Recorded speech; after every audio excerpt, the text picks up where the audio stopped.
এক বোন আমাকে বললেন, হুজুর আমার স্বামীর সাথে আমার লাভ ম্যারেজ করে বিয়ে হয়েছে, সংসারটা ভালোই যাচ্ছিল। ইদানিং খুব সমস্যা, কারণ উনি পরকীয়ায় লিপ্ত হয়ে এখন সংসারে খুব অশান্তি করতেছে। কথাটা খেয়াল করবেন। বোন বলছে লাভ ম্যারেজ করে বিয়ে করেছে, মানে লাভ ম্যারেজ করেছে বা লাভ ভালোবেসে বিয়ে করেছে। মূলত তিনি লাভ ম্যারেজ বলতে বোঝাচ্ছে যে ওনার বর্তমান হাজবেন্ডের সাথে যখন উনি আর ওনার হাজবেন্ডের বিয়ে হয়নি, বিয়ের আগ পর্যন্ত ওনারা যতদিন কথোপকথন করেছে, দেখা সাক্ষাৎ করেছে, সম্পর্ক রেখেছে, সেই অংশটাকে উনি লাভ, ভালোবাসা বলছে। বিয়ে করা ছাড়া সম্পর্ককে তিনি ভালোবাসা বলছে। এবং যখন ওনারা বিয়ে করেছে তখন বিয়ের আগের অংশটা হচ্ছে লাভ, কবুল বলার পরের অংশটা হচ্ছে ম্যারেজ বা বিয়ে। ওনার স্বামী কিন্তু সেম কাজটাই এখন করতেছে আর একটা মেয়ের সাথে। ওনার স্বামী আরেকটা মেয়েকে ভালোবাসতেছে, যেহেতু ওই মেয়েকে এখনো বিয়ে করেনি। ওই মেয়েটাও কিন্তু ওনার স্বামীকে ভালোবাসতেছে, যেহেতু বিয়ে করেনি।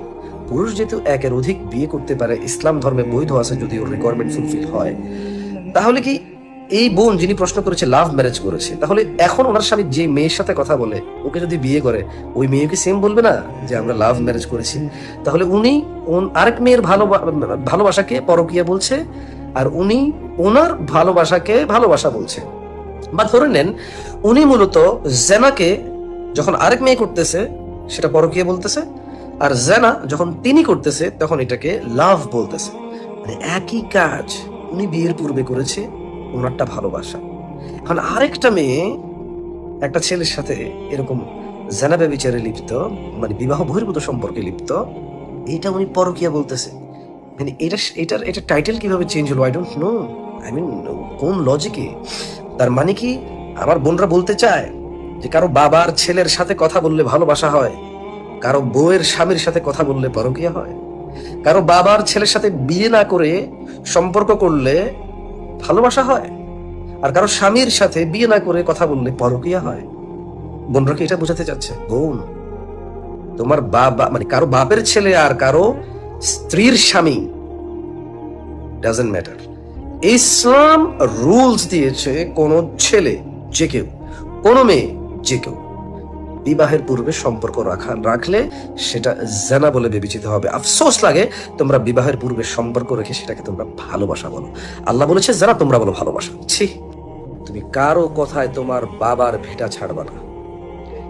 মনে রাখবা, একটা ছেলে যতদিন তুমি তোমার বাবার আশ্রয় থাকবা, 8 বছর তোমার সাথে সে ওই জানা মানে যেটাকে তুমি প্রেম বলো, সে তোমাকে সহ্য করবে, মোবাইলে রিচার্জ করে দেবে, তোমার সাথে দেখা করার জন্য রেস্টুরেন্টে ডাকবে, নামি দামি খাবার অর্ডার করবে, তোমাকে শাড়ি জামা হ্যান ত্যান বগিচগি বহু কিছু সে গিফট পাঠাবে তোমাকে, জাদু ময়না টিয়া ঘুঘু শালিক কত কি নামে তোমাকে ডাকবে, হ্যাঁ বাবুনি আবুনি কত কি বলবে তোমাকে।